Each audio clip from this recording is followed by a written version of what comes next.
રાજકોટમાં મહિલાની હત્યાના કેસમાં મોટા સમાચાર સામે આવ્યા છે।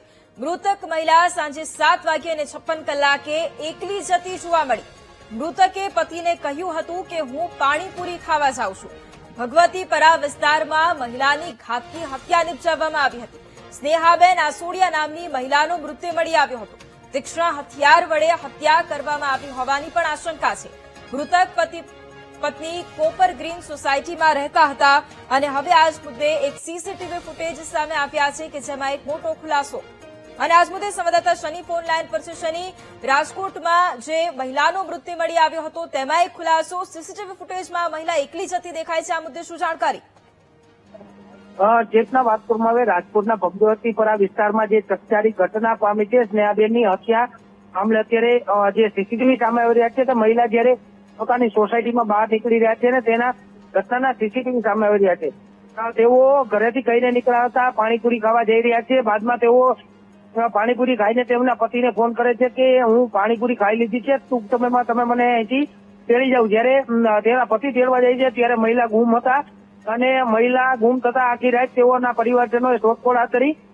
બાદમાં વહેલી સવારે પોલીસને જાણ મુજબ એક લાશ મળી હતી ને લાશની તપાસ કરતા સ્નેહાબેન જે ગુમ થયા હતા તેની જ લાશ મળી હતી। હત્યાની ઘટનાના ચકચારી જે સીસીટીવી સામે આવી રહ્યા છે ને પોલીસે પણ તપાસ હાથ ધરી છે। શા માટે તેઓની હત્યા થઈ, શા કારણે થઈ અને કોના દ્વારા કરવામાં આવી, ક્રાઇમ બ્રાન્ચ, એસઓજી સહિતની તમામ ટીમો અત્યારે ચકચારી હત્યા કેસની પાછળ અત્યારે તપાસમાં લાગી છે। જી બિલકુલ, આભાર શનિ તમામ જાણકારી માટે। રાજકોટમાં વધુ એક હત્યાથી ચકચાર મચી જવા પામી છે। ભગવતીપરા વિસ્તારમાં મહિલાની ઘાતકી હત્યા નિપજાવવામાં આવી। સ્નેહાબેન આસોડિયા નામની મહિલાનો મૃતદેહ મળી આવ્યો। હત્યા મામલે પોલીસ કમિશનર સહિતનો કાફલો ઘટના સ્થળે પહોંચ્યો। તીક્ષ્ણ હથિયાર વડે હત્યા કરવામાં આવી હોવાની પોલીસને આશંકા છે। સમગ્ર મામલે પોલીસે તપાસનો ધમધમાટ પણ શરૂ કર્યો છે।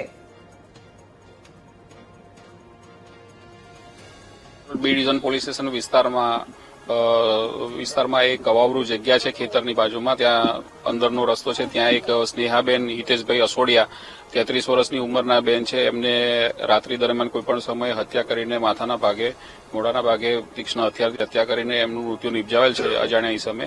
એ બાબતની ફરિયાદ લેવાની ચાલુ છે। ઇન્ક્વેસ્ટ પંચનામું તેમજ આગળની કાર્યવાહી ચાલુ છે। એ રાત્રે 7:30-8 વાગ્યાના સુમારે નીકળેલા અને ત્યારબાદ સવારે ઘરે નહોતા આવ્યા અને પછી આજે સવારે માહિતી મળી છે, લાશ મળી છે। ઘરે સાંજે નીકળેલા પાણીપુરી ખાવાનું કહીને પતિને નીકળેલા, ત્યારબાદ એમનું સવારે મૃત્યુ થયેલ છે અને અહીંયા લાશ મળી આવેલ છે।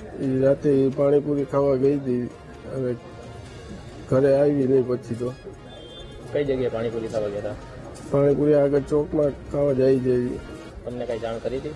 મને જાણ કરી કે હું ખાવા જાઉં છું પણ તમે વર્તિકલ એ બાજુથી હાલજો, મને તેડતા જાજો કે જો રસ્તામાં ભેગી થાઉં તો હું એ બાજુથી આવ્યો પણ રસ્તામાં ક્યાંય ભેગી ન થઈ એટલે હું ઘરે આવ્યો તો ઘરે લાઇટ ને બધું ચાલુ હતું તો લોક મારેલો હતો, લોક ખોલીને હું અંદર ગયો તો મોબાઈલ અંદર પડ્યો હતો એમને ચાર્જિંગમાં। તમને કઈ રીતના જાણ થઈ?